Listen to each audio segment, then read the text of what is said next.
is your no bullshit guide to a happier life. Quick, but not necessarily easy tips to help you to squeeze every last drop of enjoyment out of your business and your life. My name is Helen Calvert. I'm a coach, a business owner and a parent, and I'm so happy to be here with you. I do swear occasionally, as the title suggests, so pop in your headphones if I'm not safe for little ears. Ready to go? Let's do this. This episode is sponsored by Lindsay McGlone. If you have been anywhere near my social media recently, you will not have been able to miss Lindsay. As the fabulous Heidi Mervier said, what this woman doesn't know about marketing, Instagram and personal branding could be written on Tinkerbell's tiny arse. Lindsay is an intersectional activism and inclusion event producer and a digital creator, and she is the best Instagram trainer I have ever encountered. Her incredible training, My Instagram is Dead, will be back in 2026. So for now, what I want you to do is head over to Instagram and follow at RollinWithLindsay, ROLLIN with Lindsay, LINDSAY_. Don't worry, the link is in the show notes for this episode. Or head to allmylinks.com/Lindsay-McGlone to find her incredible freebies. Again, the link is in the show notes. Having recently sold out her massive 2026 event in just 48 hours, I can promise you that Lindsay knows how to market a business, and she is also incredibly generous in how she shares her expertise. Get yourself into Lindsay's world. You won't regret it. Hello, and welcome to this episode where we are talking about marketing ourselves when we are neurodivergent. Yuck, yuck, yuck. It's the word marketing. Blech. We hate it, but we're going to do it because we can. And as with everything else, we're going to keep it simple. So as with the last episode when we talked about networking, if you go right back to the beginning of this podcast, I did do an episode on marketing and I kept it simple because marketing is just telling people what you do and how they can buy it and why they would want it. It really is that simple. If you are in a queue at Tesco's and someone sees your branded tote bag and says, "Oh, what's that?" And you say, "Oh, well, it's my graphic design business." And they say, "Oh, what do you do?" And you tell them you're doing marketing. Okay? So let's not imagine that it has to be some shiny technological whiz bang, whatever. Just telling someone what you do and explaining how it can help them, that is marketing. But we're going to talk here about a few different things that can be particularly important to remember if we are neurodivergent. So first up, the best thing you can do is take marketing advice from other neurodivergent people. Because there's a lot of bullshit advice out there anyway, but there's a lot of advice out there that is aimed at neurotypical people. The people making that kind of content, whether they know it or not, they are talking to neurotypical people, and it can be unhelpful in the extreme for those of us who are neurodivergent to try and follow those rules. You know, if we have ADHD, it's very hard to follow anything that talks about consistency, and we really don't need to. If we have autism, we might be given some prompts and guidelines and start thinking of those as hard and fast rules, and then we panic when we can't follow them. Take marketing advice from other neurodivergent people. That is usually a safe bet that you will get some information that you can actually follow and might actually work for you. Now, there's so many different ways that we can market ourselves. So if we're thinking about what it really means, telling people what we do, how it can help them, how they can buy it, we can do that through networking, as we talked about in the last episode. We can do that through sticking flyers through people's doors. We can do that by telling every member of our family what we do. It's all marketing. But we know that there are some kind of standard things these days that we might want to do. Social media, websites, emails, all that stuff. But there is still a place for having something tangible that you can give to people that explains what you do. So back in the day, that was your business card. Now, some people still give out business cards. There's nothing wrong with them, but it doesn't have to be a business card. I have bookmarks that I give out because I have a book, and my bookmarks direct people to my book and my podcast. The QR code is your friend these days, so you don't have to have loads of links or complicated web links on whatever it is you're giving out. You just need a QR code that takes people to where you want them to go.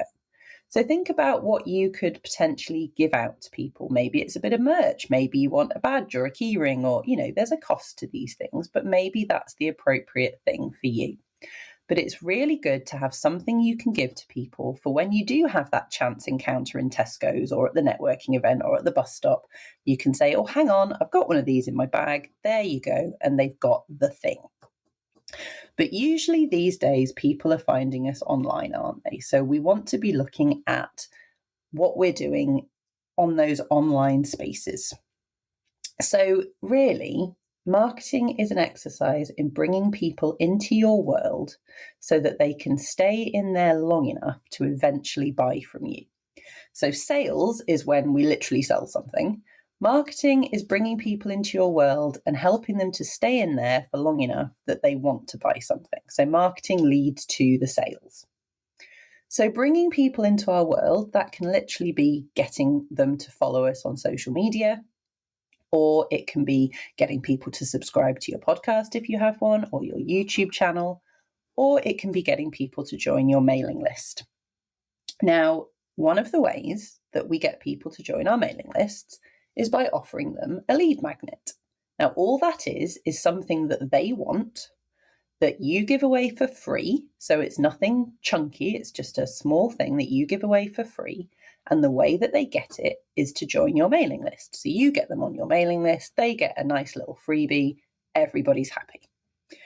There are people out there who will sell you goodness knows what when it comes to sales funnels and lead magnets and all this stuff. Some of them, I'm sure, are selling really good stuff. Some of them, I know, are selling snake oil and bullshit. The thing is, we do not have to complicate this process. What do people want from you that you would be happy to give away for free? So often it's top tips on something or other, or maybe it's a couple of emails with some information in. Maybe it's a video from you. It doesn't have to be something written. Maybe it's an audio. Maybe it's a text message. Maybe it's a little free gift. It can be absolutely anything as long as it's affordable for you to give it away for free, and it's something that they're going to want, and it's really easy for them to choose to want it. Other than that, it doesn't have to be complicated. Yes, you can have a lead magnet with an amazing follow-up set of automated emails that sells the shit out of whatever it is you're selling. Or you can have a lead magnet that gets people onto your mailing list. You don't have to do the whole thing perfectly in order to have the thing. I'm talking to my neurodivergent people. You do not have to do the whole thing perfectly in order to have the thing. I am not suggesting that we half-arse our businesses, but I am suggesting that we have limited energy and resources, and it's better to have something than nothing because we're so terrified about getting it wrong that we don't do anything. Anyone who tells you that there's ways to get things wrong in your own business is selling you something. Their marketing is clearly fantastic. We do not have to pay attention to it. So think about, when we're looking at all these shiny things that people are trying to sell to us, how many clients do you really need? Now, if you're selling products, this is a different calculation, but if you're selling services, you can probably only handle a certain number of clients. So do we really need the big, shiny, amazing thing that costs thousands of pounds? Or do we just need to find those 5, 10, 15, 20 clients over the course of a year or whatever it might be? How many clients are we really trying to reach? We can get so caught up in numbers and how many people are seeing this and how many people are seeing that. Whereas actually, if we just need 10 people for our next group, or 20 people to sign up to do our design package, or 3 people that need interior design, we don't need shiny whiz-bangy anything for that. We just need to talk to people and find the right people for our services. So think about how many clients you really need before you fall for the shiny thing. Now, the bit that people don't want to hear, which is absolutely true, no bullshit, marketing is work. If someone tells you they can sell you a thing and it's going to do it all for you and the leads will come rolling in while you sit there painting your nails, that is bullshit. Marketing is work. You have to do the work. What you don't have to do is do it consistently. So do not panic. Our energy fluctuates. When we are in full, amazing, good energy, we can market the hell out of ourselves. And when we're feeling like crap and we want to burn it all down, we don't market ourselves. But when we can do the work, we put the work in. What does that work look like? Well, it doesn't have to look like creating loads of content. It can. It can look like making amazing reels with music and dancing and pointing. And I mean, we're well past those trends, aren't we? But it can mean creating all that stuff if you want it to. But it can also mean following up, connecting, engaging, talking to people, thinking for 2 minutes about what you're doing. We can get so caught up in rushing around trying to post on every platform and post consistently that we forget, what are we actually trying to do? Who in our audience do we really want to work with? Have we actually contacted them and spoken to them? Thinking for 2 minutes is really important marketing work. You do not have to be everywhere.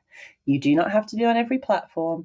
You do not have to be there all the time. You do not have to be consistent.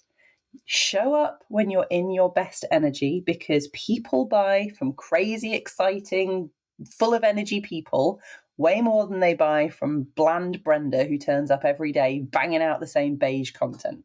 Show up in your energy, then piss off again and have a nap. That is fine.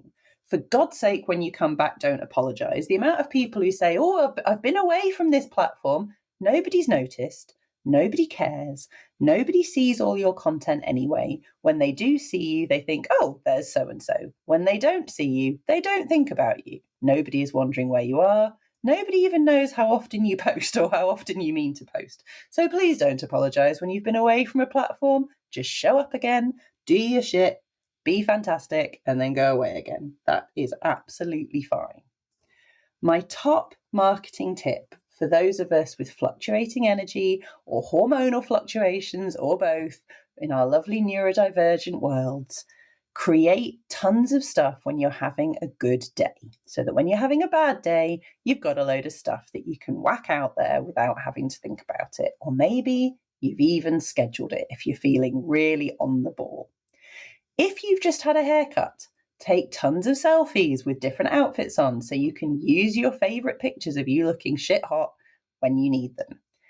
If you are out for a nice walk, take photos and short videos and tons of content so you can create B-roll. You will see I post pictures of sunny days all the time because my whole business is blue and yellow and it's all about sunny days and freedom and joy and happiness. So whenever I'm out anywhere, if it's a nice day, I get those photos, I get those snippets of video because I can use them later. I don't have to know what I'm going to use them for. I can use them later. Get photos of your coffee, get photos of anything that you know can be a generic background for a post. When you're feeling good, get that content so that when you're feeling like crap and you're hiding under the duvet, it's fine because you've done the do. So let's not overcomplicate it. Not because there's not brilliant things we can do. There are amazing things we can do and amazing people to teach them to us. But we're not always in a headspace to do that stuff. But we still need to market ourselves. And if we feel like there are rules, and if we feel like we have to do it perfectly, and we'll be doing it wrong, if we don't do X, Y, Z, we'll end up doing nothing. And that is the worst marketing strategy in the world. Now, a few little things that are little bugbears of mine that are easily fixed and can really make a difference to what you're doing on your socials. Please put your name, I cannot say this enough, please put your name, your first name, in your Instagram profile. Because if I come onto your Instagram and it's beautiful and amazing, there you are dancing around and you've got these reels and the products look great. If I can't see what your name is, I'm not going to engage with you. Please put your first name in your Instagram profile. Please also remember, I know it's a pain, But please remember that when you put a link in the caption on an Instagram post, it does not work.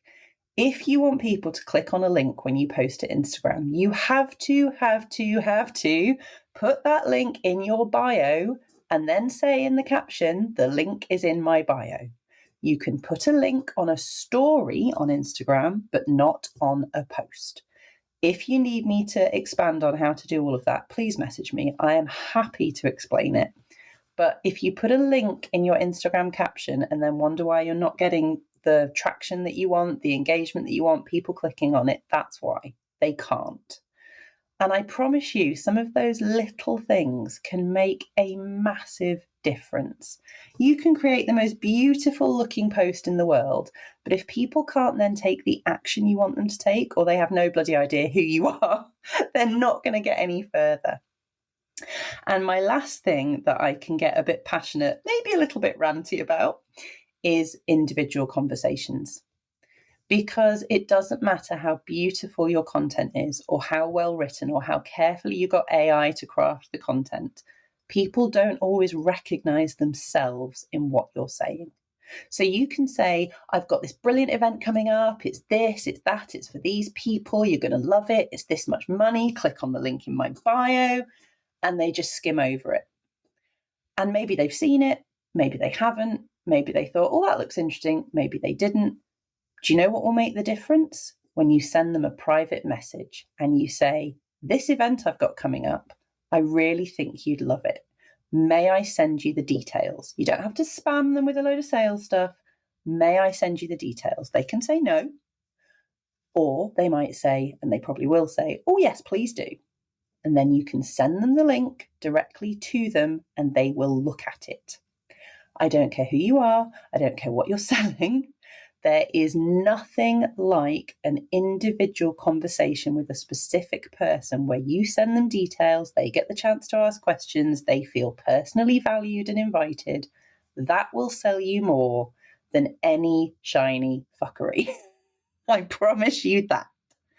So, when we are neurodivergent and we are marketing ourselves, do what you can when you can.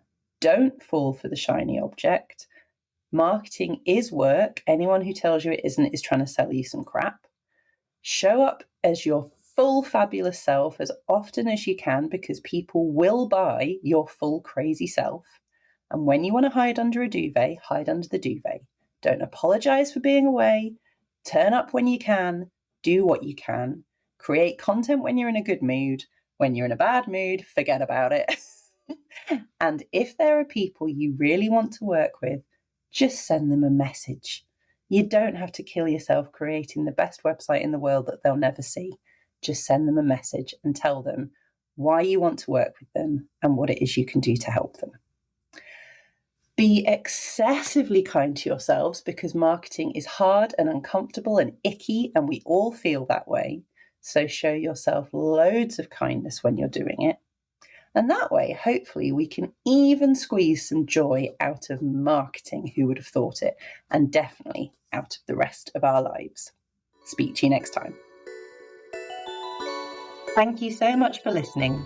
If you'd like to find out how to work with me or how to get your hands on a copy of my book, you can find all of those links in the info for this episode. My huge thanks to Stephanie Ward of the Spicy Brain Collective for sponsoring the whole of this season of the No Bullshit Guide to a Happier Life. You can also find out more about Steph's collective for neurodivergent business owners via the links in the episode info. See you next time.